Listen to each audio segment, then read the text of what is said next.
myself Vaibhav. In today's session of Visual JForex, I will be demonstrating to you the use of component block named Open at Market.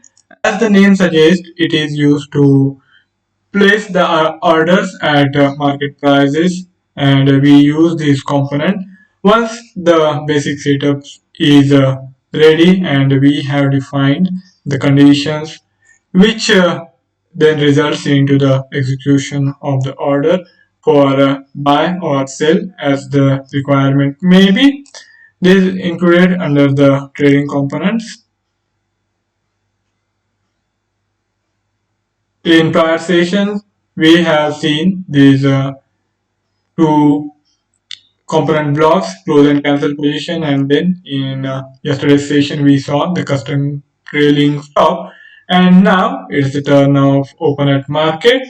We have the brief description provided to us, and you can go through it whenever you have the time, and if you feel more details will be helpful. Now we will see how we can define these input parameters depending on which the orders will be placed, and then we can utilize the output value generated. The position is going to be the array of data which can be used to retrieve the individual characteristic of the position for further use. Now let us head to the Visual JForex board developed by Dukascopy Bank SA.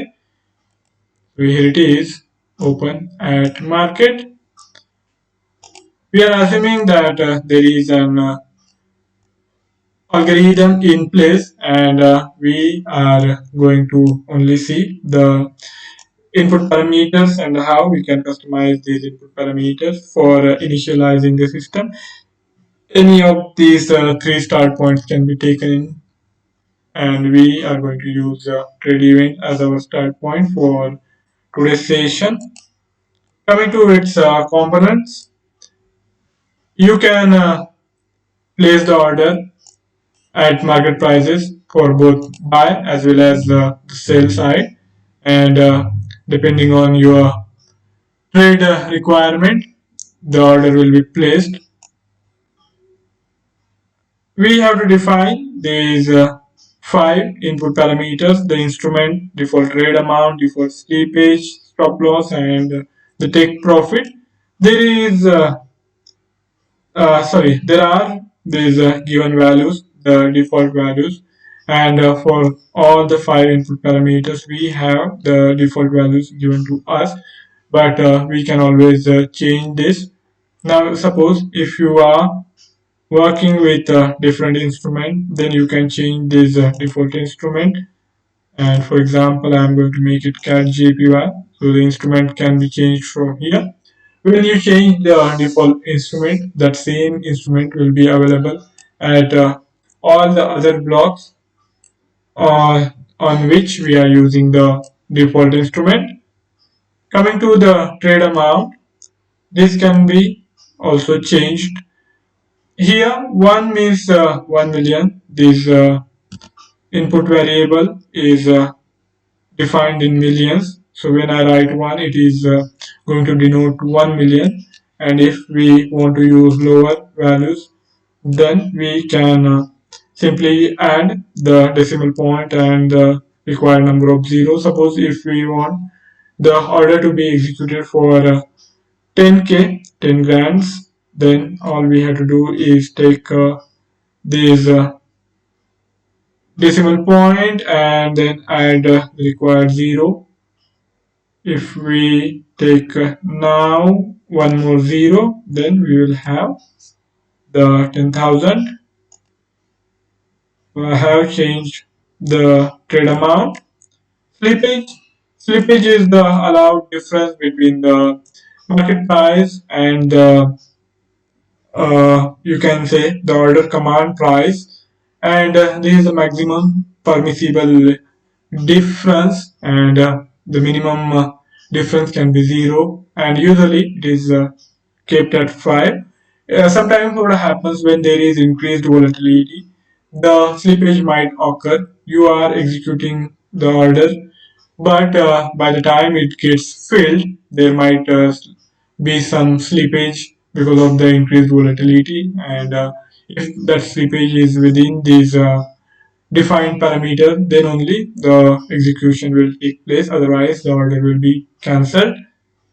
Coming to the stop loss can be defined as per the requirement, or you can simply change this value and keep it fixed by defining the value. This is always an integer, and you have to define it. Suppose if you are working with the Euro USD, then the pips need to be defined. It can be 10 pips, it can be 100 pips, or it can be 50 pips. And depending on the underlying instrument, this calculation of the pips will change. Now for Euro USD, the calculation happens using 4 decimal points, but for USD JPY, it will be only 2 decimal points. So depending on the underlying instrument on which we are designing the algorithm, the value will change. But to make our job easier, we are always going to count these in pips and integer format. So all we have to do is look at the underlying instrument and see what can be the appropriate stop loss level, then write that value here. There are other options also. Suppose if you want to keep the stop loss variable, same applies for the take profit also. Suppose if you want to keep the stop loss and take profit variable depending on the volatility observed in the underlying instrument, then you can also use the ATR. You will have to carry out some calculations, and then using that value we can define the stop loss. We all we have to do is change the output value of that calculation to the integer format, to integer data type, and then we can utilize that output value to define the stop loss. So these three input parameters are always in integer data type, and we have to be mindful of that. Many times the calculation is done in the double data type, but then we have to change the data type to integer to make it compatible.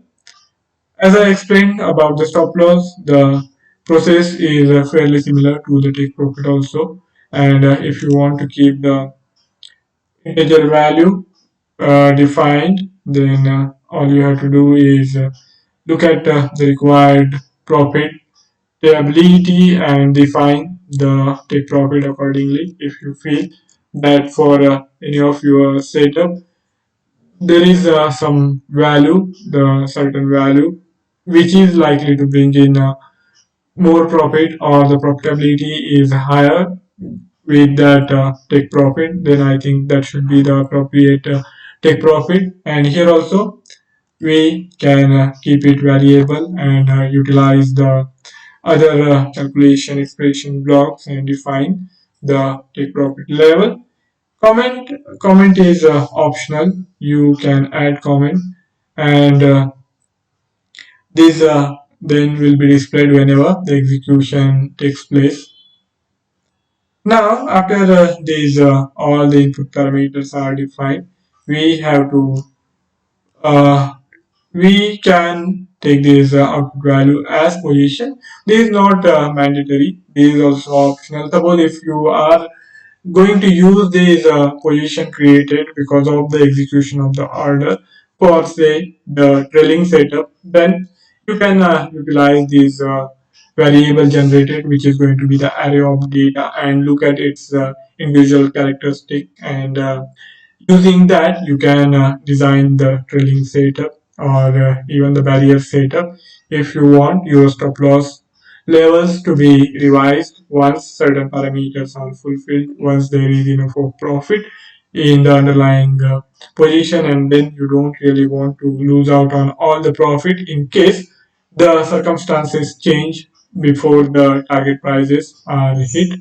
So in such kind of circumstances we can use the output value. Also we have these settings here to define these input values. We can utilize these two options provided to us. One is pip, it is more easier.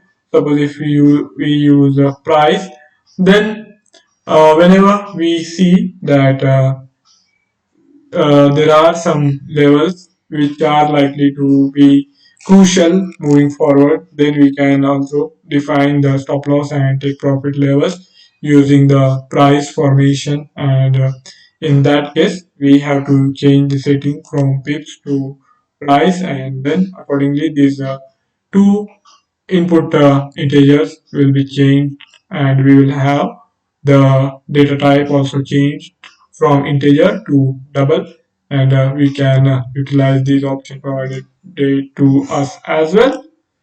That's it from my side for today's session. If any of you have any query or any idea to share, you can write to me in the feedback section, and I will be more than happy to take the discussion forward. Thank you all for joining in. Do subscribe to the Dukascopy webinar channel. Goodbye.